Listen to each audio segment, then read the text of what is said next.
Hello friends, आपका अपने YouTube channel Arun 360 classes में स्वागत करता हूं। जैसा कि हम लोग पढ़ रहे हैं 20 डे 20 मैराथन, उसमें आपका क्वाड्रेटिक इक्वेशन या द्विघात समीकरण चल रहा था चैप्टर। उसका पार्ट 1 हो गया था। पार्ट 2 आज देखेंगे। क्या देखेंगे? Quadratic formula. यानी आज जो क्वेश्चन करेंगे क्वाड्रेटिक फार्मूला पे बेस्ड करेंगे, जिसको हम क्या बोलते हैं? सिरधराचार्य फार्मूला, सिरधराचार्य सूत्र, या हिंदी में इसको द्विघाती सूत्र भी बोलते हैं। ठीक है। ऐसे कोई इक्वेशन दी हुई होगी ax² + bx + c = 0। a, b और c, x² का कोफिशिएंट x का कोफिशिएंट b है और c इज द कांस्टेंट या नियतांक है। तो यहाँ से सिरधराचार्य फार्मूला क्या हो जाएगा? x = -b ± √b² - 4ac/2a। बेटा याद रखना है, एकदम ये समझ लेना कि यही आपके पेपर में आएगा, एक क्वेश्चन 2 नंबर में। अच्छा, यहाँ से बेटा जो ये है d, इसको क्या लिखेंगे? x = जो इतना वाला पोर्शन है ये हो जाएगा d, यानी ये देखो d = b² - 4ac। अब ये क्यों होता है बेटा? ये हम देखते हैं किसी क्वेश्चन के कि इसका नेचर कैसा है, इससे क्या निकालते हैं? Nature of roots. तो नेचर ऑफ मूलों का प्रकृति ज्ञात करते हैं। यानी d अगर 0 से बड़ा है, अगर आंसर में d की वैल्यू, जिसे यहाँ पे मैंने सॉल्व किया इसको, तो d की वैल्यू अगर 0 से बड़ी है तो उसके रूट क्या होंगे? Root are real and distinct, यानी वास्तविक और असमान मूल होंगे। उसके मूल क्या होंगे? वास्तविक और असमान। अगर d की वैल्यू 0 के इक्वल आ गई तो रूट क्या होंगे? रियल एंड इक्वल, यानी वास्तविक और समान मूल होंगे। d is less than equal to, यानी d अगर 0 से छोटा हो, यानी माइनस में हो, है ना, तो रूट आर नॉट इक्वल या रियल, क्या कह सकते हैं? कोई वास्तविक मूल नहीं है।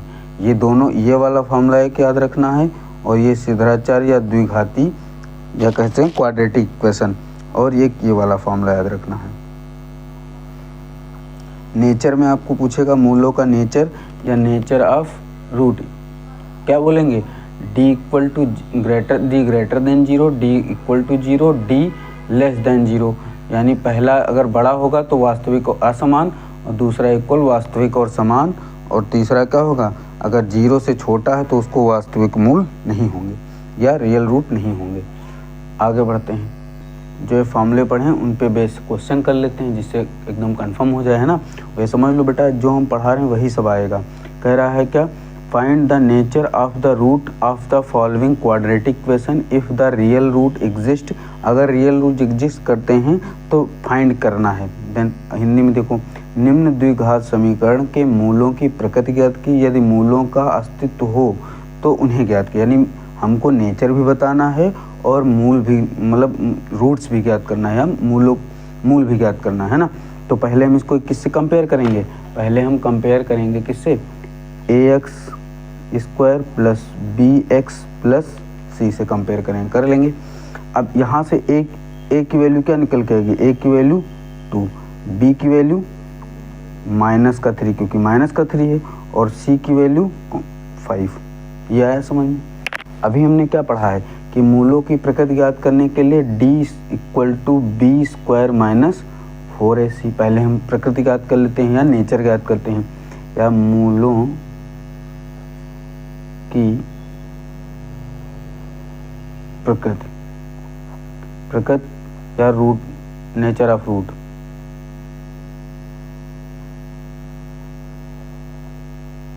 ठीक, नेचर ऑफ रूट्स। देखो अब d as it is, b की वैल्यू क्या है बेटा? 3, तो -3 का होल स्क्वायर -4। a की वैल्यू क्या है? 2, तो 2 पुट कर देंगे, और c की वैल्यू -5 प्लस का है, 5 प्लस का है ना, क्योंकि ये 5 प्लस का है तो प्लस रख देंगे। अब इसका क्या करेंगे? स्क्वायर करेंगे तो ये प्लस में हो जाएगा, प्लस का 9, और माइनस का ये क्या हो जाएगा? 4 × 2 = 8, 8 × 5 = 40 हो जाएगा। 40 बोलो, अगर 40 हो जाएगा तो इसमें से इसको माइनस करेंगे, कितना आ जाएगा? 31, माइनस का 31। अब एक बात बताओ, ये जो 31 माइनस का है, ये 0 से बड़ा है कि छोटा है? छोटा है, तो हम लिखेंगे d इज लेस देन क्या होगा? 0। यानी डी की वैल्यू जो है 0 से छोटी है, और जब 0 से छोटी होती तो क्या लिखते थे हम, 0 से छोटी होती तो रूट क्या निकलते थे, रूट आर नॉट रियल, या मूल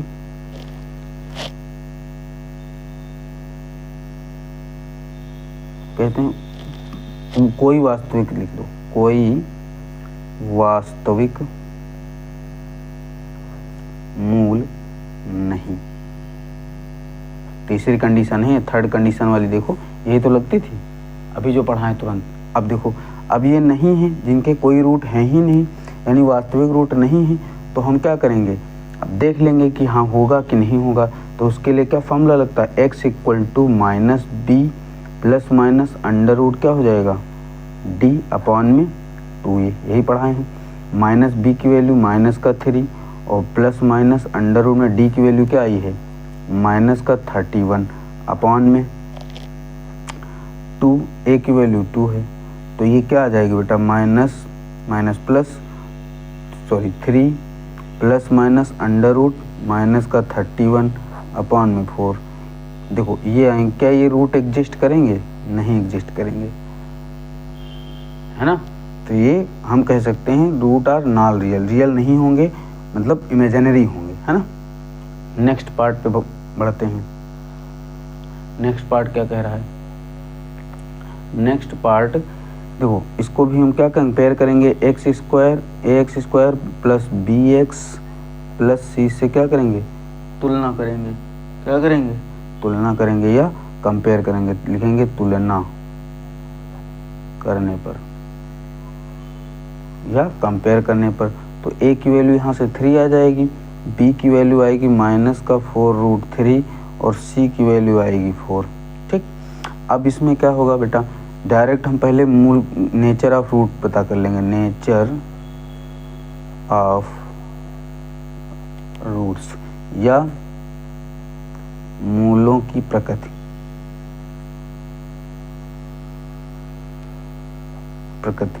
ठीक, क्या फाइंड कर लेंगे, मूलों की प्रकृति फाइंड कर लेंगे। अब इसमें क्या होगा, इसके लिए फॉर्मूला होता है d equal to b square minus 4ac।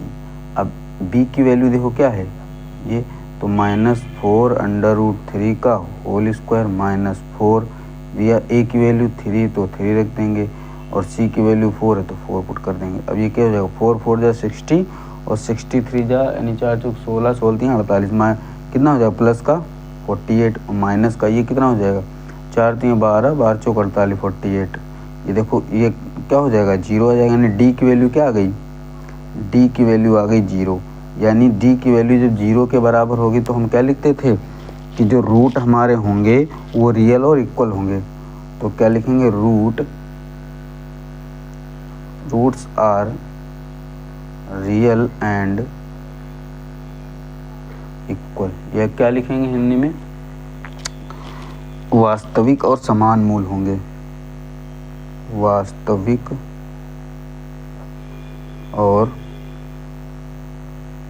समान मूल होंगे, है ना। यानी इस इक्वेशन या इस समीकरण के क्या होंगे, मूल क्या होंगे, वास्तविक और समान मूल होंगे। अब जब वास्तविक और समान मूल हैं तो हम निकाल लेते हैं कौन कौन मूल हैं, x equal to minus B plus minus under root d upon में 2a।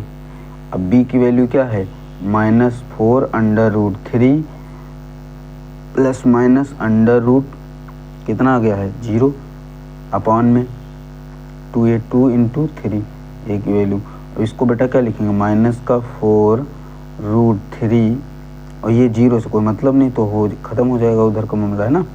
अब देखो 2 3 जा 6, ये आ गया क्या तुम्हारा, ये कैंसिल हो जाएगा, माइनस का 2√3 अपॉन में 3, यही आपके मूल हो जाएंगे। x इक्वल टू माइनस का 2√3 अपॉन में 3 और यही दोनों यही होंगे, माइनस का 2√3 अपॉन में 3, यही आपके क्या हो जाएंगे, रूट हो जाएंगे। नेक्स्ट पार्ट पे मूव करते हैं, जो क्या कह रहा है, find the roots of the quadratic equation by using the quadratic formula. यानी द्विघाती सूत्र का प्रयोग कर द्विघात समीकरण के मूल। अब देखो द्विघाती सूत्र क्या होता है, भी पढ़ाए हैं। द्विघाती सूत्र या इसी को क्या बोलते हैं बेटा, क्वाड्रेटिक फॉर्मूला।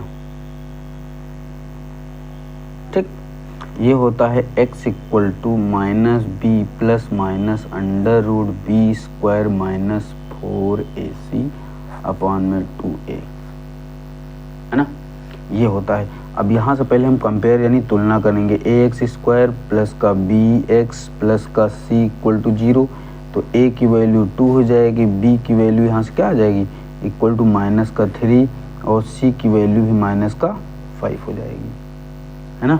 अब हमको केवल और केवल इसमें वैल्यू ये वाली जो आई ए बी सी की वैल्यू इसमें पुट कर देना है, उससे हमको जो क्या निकाल मूल निकाल लेना है, यानी रूट से निकाल लेना है। X equal to minus b, b की वैल्यू क्या है माइनस का कितना दिया है 3, बी की वैल्यू माइनस का 3 तो माइनस का 3 पुट कर देंगे प्लस माइनस अंडर रूट।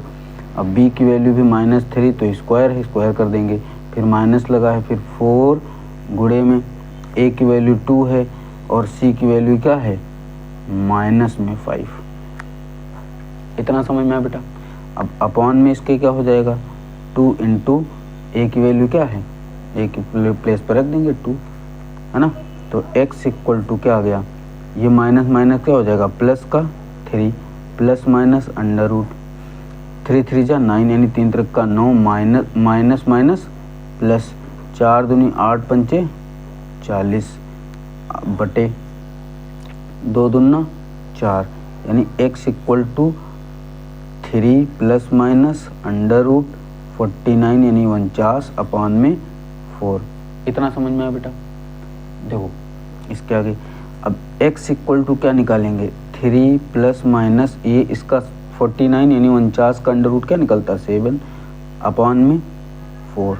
अब देखो इधर, अब इसके दो वैल्यू यानी एक तो 3 प्लस 7 अपॉन में 4, एक 3 माइनस 7 अपॉन में 4। देखो x की दो वैल्यू आ जाएंगी, क्या आ जाएंगी, पहला हम लिखेंगे 3 प्लस 7 बाई 4 और दूसरा लिखेंगे x equal to 3 minus 7 by 4। यानी इसको क्या करेंगे ये 10 अपॉन में 4 और ये क्या निकल के आएगा माइनस का 4 अपॉन में 4, यानी इसकी वैल्यू क्या आ जाएगी 2 2 जा 2 5 जा यानी 5 बाई 2 एक मूल आ गया और एक मूल क्या आ गया माइनस का 1।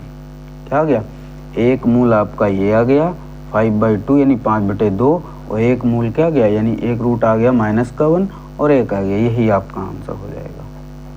ठीक, नेक्स्ट पे मूव करते हैं बेटा। नेक्स्ट क्या कह रहा है, अब सेम जैसे इसको ऊपर वाले किए हैं द्विघाती सूत्र के द्वारा, वैसे क्वाड्रेटिक फार्मूले से करेंगे। पहले क्वाड्रेटिक फार्मूला लिख लेते हैं। क्या है क्वाड्रेटिक फार्मूला, क्वाड्रेटिक फार्मूला या द्विघाती सूत्र। द्विघाती सूत्र बेटा भी लिखा x equal to minus B plus minus बार बार लिखना जिससे याद हो जाए, B square minus 4ac upon में 2a। ये हो गया, बोलो हो गया भैया। अब इसी में इसकी पहले कंपेयर करेंगे, इसमें वैल्यू रख देंगे, आंसर आ जाएगा, है ना, मूल ज्ञात हो जाएंगे। तो ax square plus bx plus c equal to 0, यानी हमने इसकी तुलना कर दी तो a की वैल्यू क्या यहाँ निकलेगी 5 और b की वैल्यू क्या निकलेगी 13 और c की वैल्यू क्या निकलेगी 8। ठीक, यहाँ पे वैल्यू पुट कर देंगे x इक्वल टू माइनस ये क्या है माइनस का 13 प्लस माइनस अंडर रूट 13 का स्क्वायर 169 मैंने डायरेक्ट कर दिया minus 4 of into 5 into 8 4 into 5 into 8 और अपान में 2 a की वैल्यू 5 तो 2 इंटू 5 ये क्या हो जाएगा माइनस का 13 plus minus under root 169 minus 4 पंचे 20 और 20 अट्ठे 160 और बटे में 10, है ना, अपॉन में 10। अब इसका क्या निकल के आएगा बेटा माइनस का 13, अब 169 में से 160 जाएगा, यानी 169 में से 160 जाए, कितना बचेगा 9, यानी प्लस माइनस अंडर रूट में क्या बचेगा 9 और बटे में 10, ये क्या हो जाएगा माइनस का 13 प्लस माइनस 3 बटे में 10। अब एक बार देखो, एक बार -13 प्लस 3 होगा, एक बार -13 माइनस, देखो x की वैल्यू 2 निकलेंगी, क्या होंगी, एक बार -13 क्योंकि प्लस माइनस है तो प्लस वाले के संग एक बार हो जाएगा ये अपॉन 10, और दूसरे बार क्या हो जाएगा माइनस का 13 माइनस का 3 अपॉन में 10, तो ये हो जाएगा, इसमें 13 में से 13 जाएगा कितना माइनस का 10 अपॉन में 10, यानी इसको कट कर देंगे कितना आ जाएगा माइनस का 1 आ जाएगा, एक मूल क्या आ गया माइनस का 1 है ना, और दूसरा मूल क्या आएगा, यानी दूसरा रूट क्या निकलेगा माइनस का 13 माइनस का 3 कितना हो जाएगा माइनस का 16 अपॉन में 10, ये हो जाएगा 2 5 जा 10 2 8 जा 16, यानी 2 पंचे 10 2 8 16, दूसरा मूल ये हो जाएगा, यही आपका आंसर हो जाएगा। यानी केवल इसमें ये करना था कि आप द्विघात प्रमेय लगाइए, सॉरी द्विघाती सूत्र या क्वाड्रेटिक फार्मूला लगाइए और आप मूल निकाल के दिखाइए, पहला मूल ये हो गया, दूसरा मूल ये हो जाए, यानी दोनों अलग अलग, यही आंसर। ठीक, नेक्स्ट पार्ट में अब कुछ क्वेश्चन जो होंगे वो बेटा स्टेटमेंट वाइज होंगे, उनको भी देख लेते हैं, एक आध दो क्वेश्चन 3 है ना। तो स्टेटमेंट वाइज क्या कह रहा है, the train travels 360 kilometre at a uniform speed, if the speed had been 5 kilometre per hour more it would have taken 1 hour less for the same journey, find the speed of the train. यानी एक रेलगाड़ी एक समान चाल से 360 kilometre की दूरी को तय करती है, यदि यह चाल 5 किलोमीटर पर आवर यानी प्रति घंटा के हिसाब से अधिक होती तो उसी यात्रा को 1 घंटा कम समय लेती है तय करने में, है ना। तो रेलगाड़ी की चाल ज्ञात की। देखो पहले हम कुछ बेसिक्स बताते हैं, उसको ध्यान दो। जैसे होता है बेटा speed equal to distance upon time. जैसे बोलेंगे क्या, चाल बराबर दूरी बटे समय होता है। और इसी को हम क्या लिख सकते हैं, यानी टाइम को इधर ले आओ, स्पीड को इधर ले जाओ, है ना। तो डिस्टेंस अपॉन में स्पीड, ठीक। यानी हम क्या लिख सकते हैं इसको, समय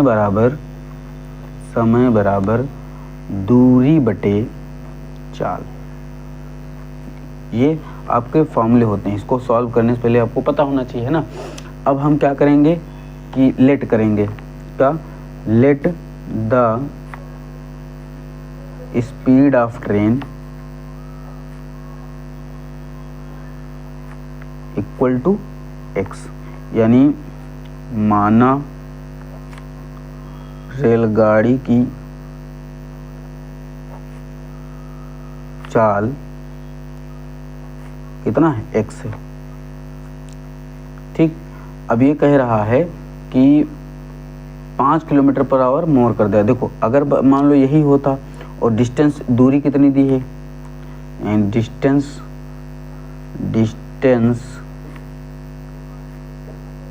360 दी है किलोमीटर, यानी दूरी। अब देखो ये चाल हमने लेट कर लिया है और दूरी दी हुई है ना। अब क्या करेंगे, देखो अब हम ये करेंगे कि टाइम इसका कितना दिया है, टाइम टोटल लग रहा है, टाइम यानी समय 1 घंटा कम लग रहा है। कितना घंटा कम लग रहा है, 1 आवर, यानी 1 घंटा। अब हम इसको क्या करेंगे, देखो 360 अपॉन में पहले x स्पीड से चला था तो उसको कुछ टाइम लगा होगा, लेकिन ये कह रहा है कि जो दोबारा 5 किलोमीटर पर आवर की अधिक हमने किया, हमने बढ़ा दिया, तो वो क्या कर रहा है, 1 घंटा कम ले रहा, तो माइनस दूरी तो वही है, यानी डिस्टेंस वही, x + 5 हो जाएगा। जो हम स्पीड चल रहा था वो x से, वो अब क्या हो जाएगा x + 5, और दोनों को माइनस करने के बाद क्या आएगा, जो आवर आएगा, यानी टाइम जो निकलेगा, समय निकलेगा, वो कितना, 1 घंटा माइनस, इन दोनों के बीच माइनस करेंगे तो 1 घंटा का डिफरेंस आना चाहिए, वही है। बस इसको सॉल्व कर लेना है, आंसर आ जाएगा, है ना। इतना समझ में आप बताओ। देखो इसको इधर सॉल्व करते हैं, अब इसको हम क्या करेंगे, यहाँ से 360 कॉमन ले लें, क्या बचेगा ऊपर 1/x माइनस 1/x प्लस 5 तो इक्वल टू 1। ठीक, अब इसको क्रॉस मल्टीप्लाई कर लेंगे तो 360 x plus 5 minus x upon में x प्लस 5, ठीक, इक्वल टू में 1, ये हो जाएगा। अब ये देखो x माइनस का x प्लस का कैंसिल हो गया, ये इसके मल्टीप्लाई में आ जाएगा, तो क्या लिखेंगे इसको 360 इंटू में 5 अपॉन में x प्लस 5 इक्वल टू में 1। अब ये डिवाइड में उधर जाएगा तो मल्टीप्लाई में हो जाएगा, इधर देख लेते हैं। तो 360 इंटू 5 इक्वल टू क्या हो जाएगा x प्लस 5, 1 से कोई चीज़ मल्टीप्लाई होगा गुणा होगा, यानी ये भाग में है उधर जाएगा तो गुणे में हो जाएगा। तो 1 से चीज़ किसी चीज़ का अगर गुणा करेंगे तो वही आएगा, है ना, तो हमने यही सेम लिख दिया। अब इसका हम ब्रैकेट को ओपन कर लेंगे, इसको मल्टीप्लाई कर लेंगे, ये कितना हो जाएगा 5 छक्का 30, 5 तियाँ 15 और 3 18, 1800 इक्वल टू ये हो जाएगा x का x से होगा तो x स्क्वायर प्लस 5x। अब इसको इधर लेके आओ तो क्या हो जाएगा x स्क्वायर प्लस में 5x माइनस में 1800 बराबर में 0। इतना समझ में आ भैया। अब ये तुम्हारी क्या बन गई क्वाड्रेटिक इक्वेशन या द्विघाती प्रमेय, सॉरी द्विघात समीकरण, ठीक है। अब इसमें क्या करेंगे, अब ऐसा कोई नंबर चूज करो जिसको जोड़ने या घटाने पे तो 5 आए, लेकिन उसी चीज़ का मल्टीप्लाई करने के बाद क्या 1800 आए। तो हमें याद है इसलिए मैं लिख दे रहा हूँ, कितना होगा 45 minus 40 x minus 1800 equal to 0, यानी 45 में से अगर 40 जाए कितना बचेगा 5 बचेगा, लेकिन अगर इसका मल्टीप्लाई करेंगे तो 1800 आएगा। ठीक, तो x स्क्वायर प्लस में 45x माइनस में 40x माइनस में 1800 इक्वल टू 0। अब देखो यहाँ से हम x कॉमन ले लेंगे, x कॉमन लेंगे तो क्या होगा x बचेगा यहाँ पे प्लस में 45 बचेगा, यहाँ से माइनस का 40 कॉमन लेंगे तो यहाँ पे x माइनस 45 बचे, सॉरी प्लस में 45 इक्वल टू 0। जो 2 बार है उसको एक बार लिख लेना है, x प्लस 45 और जो बचा हुआ x माइनस 40। अब एक बार इसको 0 के इक्वल कर देना, एक बार इसको 0 के इक्वल कर देना है, यानी देखो इधर, यानी एक बार x प्लस 45 यानी 45 बराबर 0, तो x इक्वल टू माइनस का 45 आ गया, यानी एक वैल्यू क्या आई x की वैल्यू 45 आई माइनस की। और एक बार x प्लस इसको हम क्या करेंगे 0 के equal x minus 40 equal to 0, तो x इक्वल टू 40। और बेटा याद रखना कभी भी वैल्यू निगेटिव में नहीं ली जाती है, इसलिए हमारा आंसर क्या हो जाएगा x, यानी जो उसकी रेलगाड़ी की या जो ट्रेन की स्पीड होगी वो कितनी होगी 40 किलो, यानी x की वैल्यू कितनी होगी 40 किलोमीटर पर आवर। यही होगी आपकी स्पीड ऑफ ट्रेन। ठीक, यही आंसर हो जाएगा। नेक्स्ट पार्ट में मूव करते हैं। देखो क्या कह रहा है, the sum of the reciprocal of Rahman's age in year 3 years ago and 5 years from now is 1/3। देखो ये कह रहा है कि 3 वर्ष पूर्व रहमान की आयु का व्युत्क्रम और अब से 5 वर्ष पश्चात आयु के व्युत्क्रम का योग क्या है, योग यानी सम, योग कह रहा है। ये देखो सम कह रहा है, यानी ये कह रहा है, देखो अगर मैं लेट कर लूँ, let the Rahman's age x year, कितना मान ली बेटा x ईयर्स, है ना, यानी माना रहमान की आयु क्या है x है, x साल, है ना। तो अब हम क्या करेंगे, ये कह रहा है 3 वर्ष पूर्व, यानी क्या कह रहा है 3 years एगो, यानी 3 ईयर्स एगो रहमान्स एज, 3 साल पहले रहमान की आयु कितनी हो जाएगी? 3 साल पहले तो x माइनस 3 हो जाएगी, 3 साल माइनस हो जाएगा, है ना। उसके बाद देखो फिर क्या कह रहा है, फिर कह रहा है वर्तमान से 5 वर्ष आगे, तो यानी 5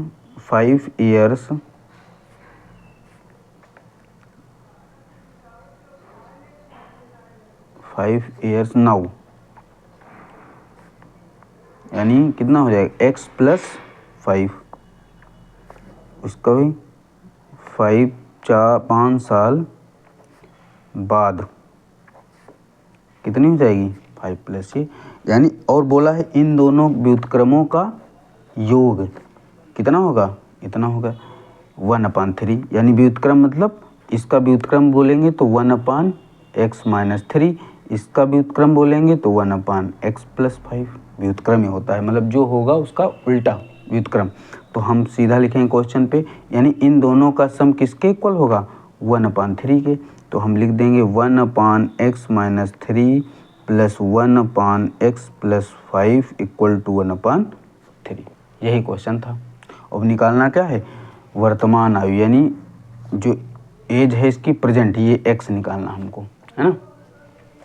अब देखो इसको हम नॉर्मल सॉल्व कर लेंगे, यानी इसका क्रॉस मल्टीप्लाई कर लेंगे तो हो जाएगा x plus 5 plus x minus 3 upon में x माइनस 3 और x प्लस 5 इक्वल टू 1/3।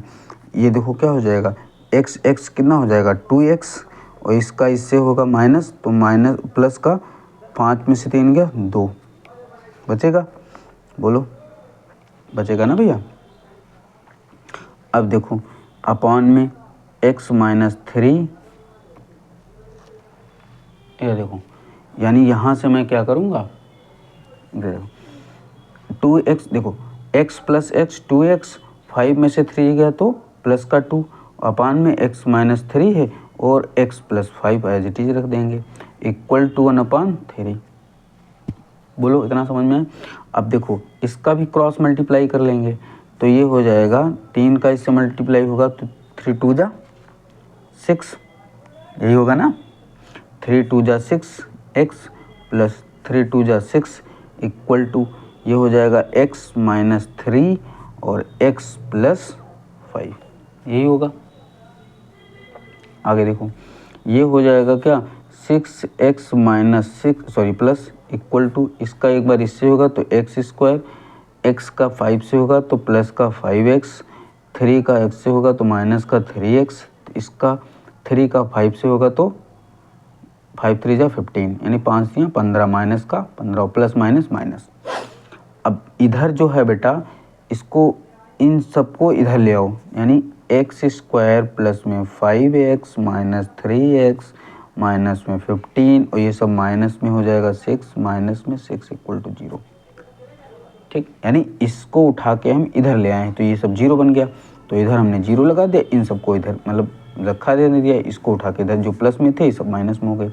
अब एक्स स्क्वायर सिंगल है तो एक्स स्क्वायर लिख लेंगे, अब प्लस का 5 है 5x और माइनस का 3 और माइनस का 6, माइनस के 6 में माइनस का 3 ऐड होगा कितना होगा 9x, यही ना होगा 9x होगा, 9x में से 5x जाए कितना बचेगा माइनस का 4x और इधर माइनस का 15 और माइनस का 6 माइनस का 21 इक्वल टू 0, क्वाड्रेटिक इक्वेशन बन गई।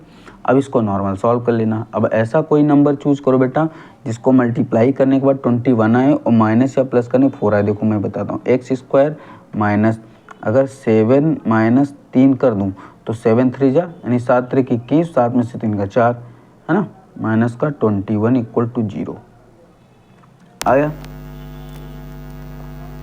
अब ये एक्स स्क्वायर माइनस में इसका मल्टीप्लाई होगा इससे तो 7x माइनस माइनस ये प्लस का 3x और माइनस में 21 इक्वल टू 0। ठीक, अब इसको देखो कर लेंगे x कॉमन ले लेंगे तो x माइनस 7 हो जाएगा, यहाँ से प्लस का 3 कॉमन लेंगे तो x माइनस 7 हो जाएगा इक्वल टू 0। तो एक बार जो 2 बार है उसको एक बार लिख लेंगे, x माइनस 7 और x प्लस 3, यानी हम क्या कह सकते हैं, एक बार x माइनस 7 को 0 के इक्वल कर देंगे और एक बार x प्लस 3 को। तो पहले मैं x माइनस 7 इक्वल टू 0 कर लूँ तो x की वैल्यू क्या आ गई, इधर माइनस में उधर जाएगा प्लस में तो 7 हो जाएगा। और दूसरा x प्लस 3 इक्वल टू 0, यानी x इक्वल टू क्या आ जाएगा, माइनस का 3। तो हमने अभी इससे पहले वाले क्वेश्चन में बताया कभी बेटा माइनस नहीं लिया जाता है, तो ये वाली नहीं होगी, यानी ये होगा। यानी मैं बोलूँगा कि x की वैल्यू जो हमें रहमान की एज फाइंड करना था, यानी रहमान की आयु कितनी हो जाएगी, 7 यानी 7 साल, यही आंसर। ठीक, नेक्स्ट पार्ट में मूव कर। देखो कह रहा है the diagonal of A rectangular field, यानी एक आयताकार खेत। पहले मैं आयताकार खेत बना लेता हूँ। आयताकार ये खेत है तो आपका बेटा है ना, जो क्वेश्चन में बोला गिवन है, दिया हुआ है, हमने बोला कि ये आयताकार खेत है, यानी फिर क्या करें, डायगोनल 60 मीटर। अब मैं मान लेता हूँ बेटा कि सबकी साइड यानी सबकी भुजा क्या है, x है, इसकी भी मैं मान लेता हूँ x है और इसकी भी मैं मान लेता हूँ x है। लेकिन ये कह रहा है कि जो इसका डायगोनल यानी इसका विकर्ण जो है वो छोटी भुजा से 60 मीटर ज़्यादा, छोटी भुजा ये है, अभी ये सेम ही है तो x प्लस 60 हो जाएगा। ये छोटी भुजा है, छोटी भुजा से बोला 60 ज़्यादा तो मैं 60 ज़्यादा कर लिया, है ना। उसके बाद ये क्या कह रहा है कि लॉन्गर साइड इज, मतलब ये कह रहा है if the longer side is 30 metres more than the shorter side, यानी ये जो छोटी साइड है, क्या कह रहा है, भुजा यदि बड़ी भुजा छोटी भुजा से 30 मीटर ज़्यादा हो। ये देखो ये भुजा जो है बड़ी है और ये भुजा आपकी छोटी है। ये कह रहा है छोटी भुजा से अगर बड़ी भुजा प्लस 30 होना हो, यानी उससे 30 ज़्यादा हो तो x प्लस 30 हो जाएगा। अब ये देखो बन गया क्या बेटा, राइट एंगल ट्रायंगल या समकोण त्रिभुज बन गया। अब समकोण त्रिभुज के लिए क्या फॉर्मूला होता है, पाइथागोरस थ्योरम, पाइथागोरस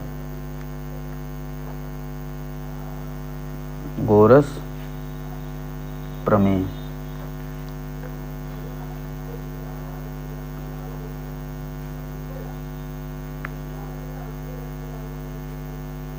थ्योरम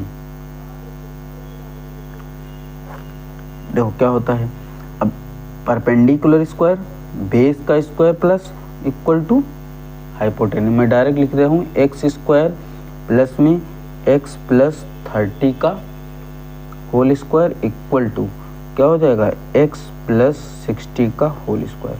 ये बेटा फॉर्मूला होता है कि perpendicular square plus base square equal to hypotenuse square, यानी कह सकते हैं लंब, ये लंब का स्क्वायर, ये आधार का स्क्वायर और ये क्या हो जाएगा, कर्ण का स्क्वायर। यानी कर्ण तुम्हारा दिया है, कर्ण वही विकर्ण जो है वही कर्ण है ना। यानी इन दोनों को जोड़ के, लंब और आधार को जोड़ के इनका स्क्वायर करोगे और इसके स्क्वायर के बराबर कर देंगे तो वही आपका निकल जाएगा, है ना, साइड। अब देखो क्या करते हैं, एक्स स्क्वायर प्लस इसका स्क्वायर करेंगे तो एक्स स्क्वायर प्लस 900 प्लस में 60x यानी a प्लस बी का होल स्क्वायर केवल मैंने ओपन किया बेटा। इसके बाद एक्स स्क्वायर प्लस में 3600 प्लस में 120x। ठीक, यह है समझ में। अब देखो क्या करते हैं, एक्स स्क्वायर ऐड होके कितना हो जाएगा, 2x स्क्वायर प्लस में 900 प्लस में 60x। अब जो इधर है उसको इधर ले आओ सब, तो माइनस में जितना प्लस में सब माइनस हो जाएगा। तो एक्स स्क्वायर माइनस में 3600 माइनस में 120x इक्वल टू 0 बराबर में, है ना, क्या हो जाएगा, बराबर में 0 हो जाएगा। अब देखो आगे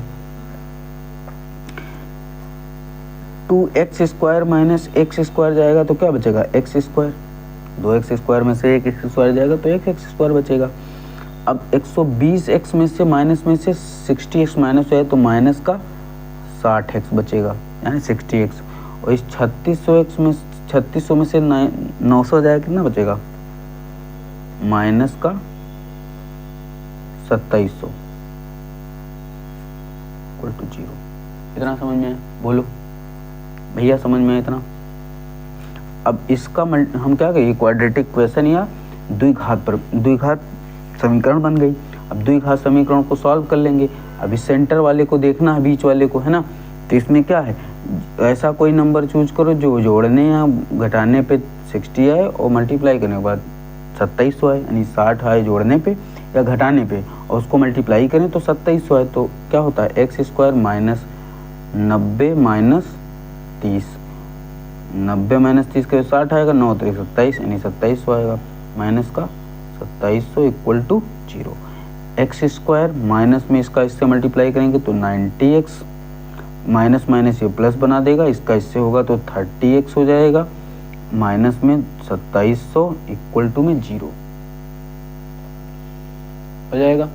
अब देखो यहाँ से x कॉमन ले लेंगे तो x माइनस 90 हो जाएगा और प्लस में 30 कॉमन ले लेंगे तो x माइनस 90 हो जाएगा इक्वल टू 0। तो जो 2 बार है उसको एक बार लिख लेंगे, x माइनस 90 और x प्लस 30 इक्वल टू 0।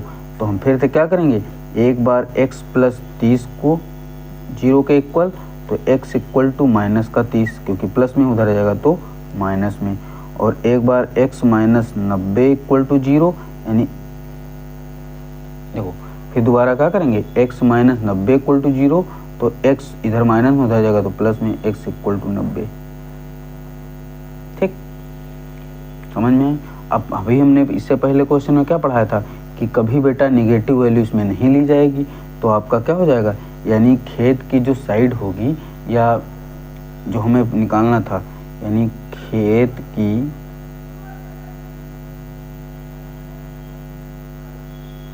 भुजा जो होगी क्या होगी, 90 मीटर, या कह देंगे क्या, फील्ड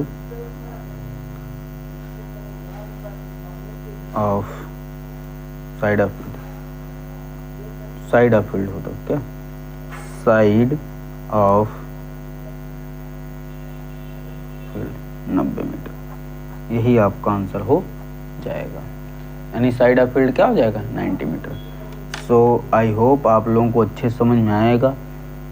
क्वाड्रेटिक इक्वेशन या द्विघात समीकरण आज कंप्लीट हुआ।